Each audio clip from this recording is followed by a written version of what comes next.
Sumainyo nawa ang kapayapaan, awa at pagpapala ng Diyos. Sa biyaya ng Diyos, sa isang paglalakbay sa nayon ng Al-Khaluf sa wilayat ng Al-Mahut sa Al-Wusta Governorate.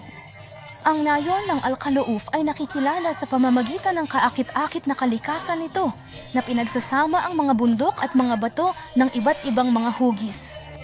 Tinatanaw nito ang mga magagandang beach na umaabot sa lugar ng Bentota. Ang nayon ay sikat sa kasaganaan ng isda na ginagawa itong isang perpektong destinasyon para sa pangingisda at mahilig sa pakikipagsapalaran sa dagat.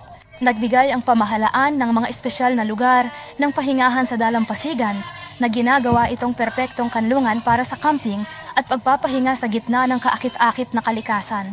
Upang malaman ang higit pang kahulugan, mangyaring umatras mula sa mabilis na pagtugon at tangkilikin ang isang natatanging karanasan sa kasta.